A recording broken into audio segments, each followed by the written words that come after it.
kagulat world nitong January 5th sa ASB Classic sa Auckland, New Zealand, ginawa ni Alexandra Ayala ang isang hindi malilimutang milestone sa kanyang career. Kasama si Iva Jovic, pinabagsak nila ang legendary tandem ni Venus Williams at Elina Svitolina sa doubles round of 16 na may score na 7-6, 6-1. Si Venus Williams, ang 7-time Grand Slam champion, former world number 1 at isa sa pinakamahal na icon sa tennis history, ay natalo ng isang 20-year-old Filipina at ng kanyang young partner. Youth toppled experience. Rising stars defeated the veterans. Ito ang klaseng laban na nagpa-vibe ng passing of the torch moment. Nagsimula ang unang set ng mahirap para kina Ayala Jovic. Nahuli sila ng 3 pero ipinakita nila ang tunay na fighting spirit. Nakahabol sila, nanalo sa tiebreak 9-7 at sa second set, dominado nila ang laban, 6-1. Sobrang solid ang serving at returns nila, lalo na si Alex na nagpakita ng composure laban sa isang living legend. Para kay Alex, tinawag niya itong highlight of my career noong panahong iyon. Pagkatapos ng laban, nagkaroon pa sila ng heartwarming exchange ng messages ni Iva Jovic. Isang generational clash na naging isa sa pinakamagandang kwento sa simula ng 2026 season niya. Nangyari ito noong unang linggo ng January 2026 at agad na sumabog sa social media ang balita. Maraming old tweets ang puno ng pride at shock mula sa Pinoy fans. Alex Ayala just beat Venus Williams in doubles history, baby goat is here. Youth wins. Ayala and Jovic defeat Svitolina Williams 7-6, 7-6-1. Pinay pride talaga. Venus is a legend, but Alex is the future.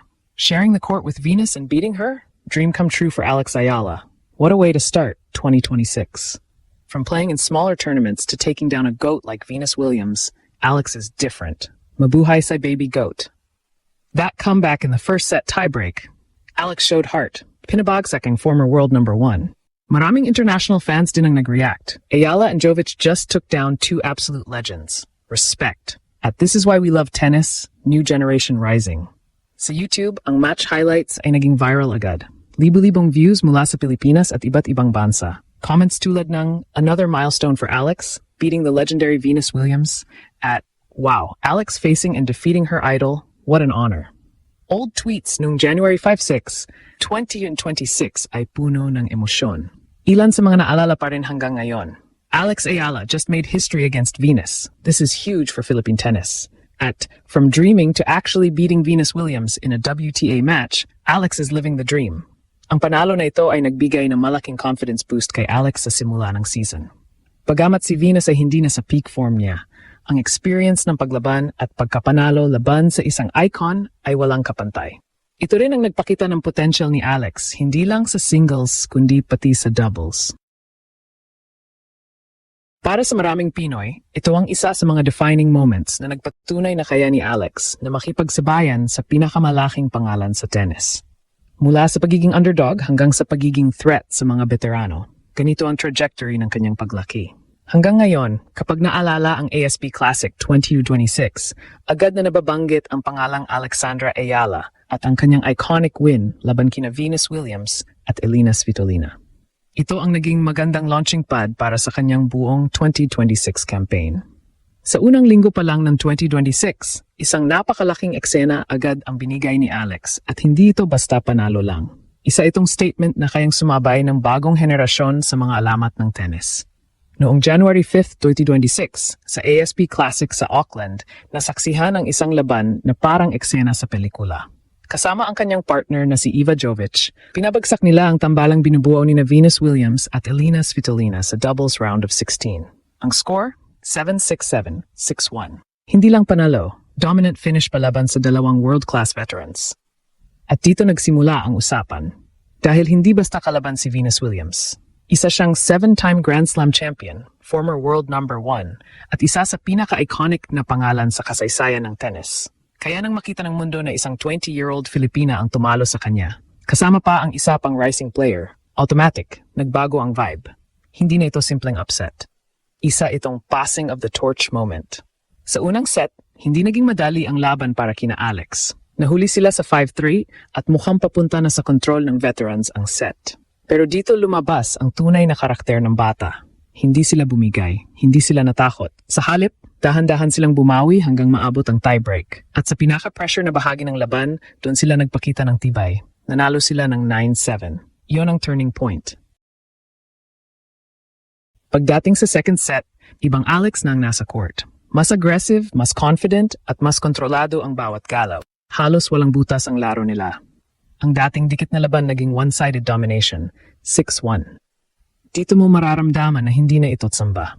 Ito ay skill, preparation, at composure na sabay-sabay lumabas.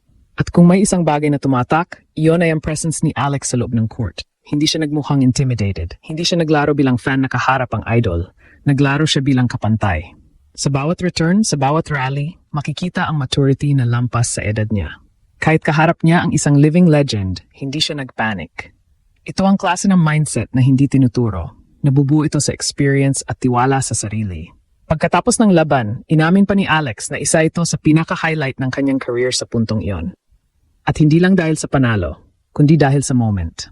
Isipin mo, mula sa panonood lang ng mga legends sa TV, ngayon ay kaharap mo sila at natalo mo pa. Hindi rin matatawaran ang naging epekto nito sa social media. Sa loob ng ilang oras, sumabog ang balita. Sa Pilipinas, halos lahat ng tennis fans ay nag-react. Puro pride, excitement at disbelief ang makikita sa posts. Mga linyang puno ng emosyon, mula sa history made hanggang sa baby goat rising. Ramdam na ramdam ang suporta ng fans. Pero hindi lang sa Pilipinas, pati international tennis community na palingon.